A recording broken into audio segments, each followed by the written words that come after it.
Hi guys, today gagawa tayo ng s'mores. This was requested by my friend. Kilala niyo yun kung sino yun. Mga hindi ko kilala, baka lang. Try lang namin to. Try ko lang ito gagawin kong s'mores kasi yung oven ng tatay ko is gas oven.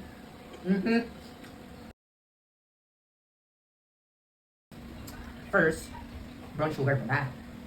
Para sa mga matatamis na tao, joke lang.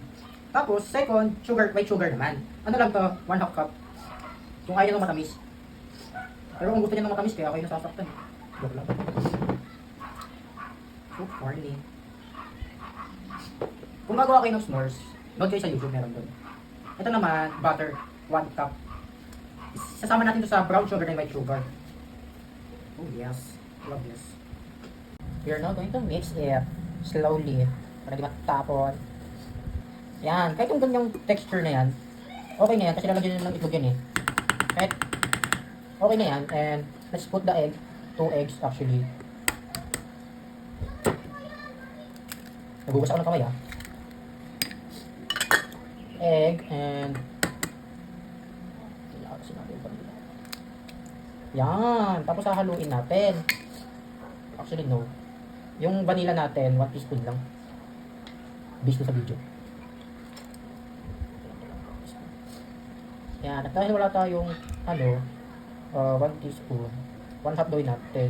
Kung wala kayong 1 teaspoon, 1/2 na lang okay. 1/2 plus 1/2 1 teaspoon din naman yun. Yan, tapos haluin natin hanggang sa mawala yung itlog, yung yolks. Tama ba yung pronounce? Yan, pinalagay yung milk. Yan, pati na yung sugar niya guys. Liquid na medyo malako. Sunod yan, lagyan natin yung milk. 2 tablespoon ng milk. Pour it there. Perfect. Tapos haluin naman natin. O, diba? May ibang gusto. Yan, pati yung sugar nyo. O. Tapos na tayo sa wet ingredients. So, susunod na tayo sa dry. Dapat magkahiwalay siya eh. Kasi para hindi, mahalo. And First, ilalagay natin yung salt muna. Salt na 1 teaspoon. Then, sunod yung yung baking powder and baking soda. Yan. Yan. Tapos, lastly, cornstarch. Para maging soft yung natin. Cookies. And then, ihahalo na natin. Ihahalo na natin yung dry ingredients. After natin, ilagay lahat ng needs. Well, based on sa sa YouTube video, meron siyang cinnamon. Pero ayaw lagyan ng cinnamon. Yung meron siyang cinnamon eh. Yan. At tapos tayo sa wet ingredients and dry ingredients. Ipo-pour na natin yung dry ingredients sa wet para maging dough na siya.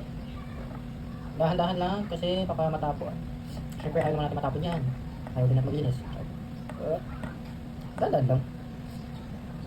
Sa mga gustong gumawa nito, sinabi ko naman yung measuring. And not all. Yan. Tapos, dahan-dahan na natin siya i-mix. Para maging dough. Yan. After mix, let's put the chocolates. We use, Berlioz Gourmet. Kasi matamis siya. And, hindi ko nang katapang. Then now, let's mix it. Galing. Tumik siya. Yan. Kasi diba tawag natin s'mores. Tapos may toppings pa siya na chocolate. O diba? Sa tingin nyo, diabetes abot natin dito, diba? Ay hindi. Diabetes abot ang friend ko dito. Dami sinasabi. Yan! Ganyan ang itsura niya. Mallows. And sunod yung chocolate. Diba? May chocolate toppings na sa dough. Meron pang chocolate sa mallows. It's called diabetes. Pero di naman nakakainin na lahat. Duh.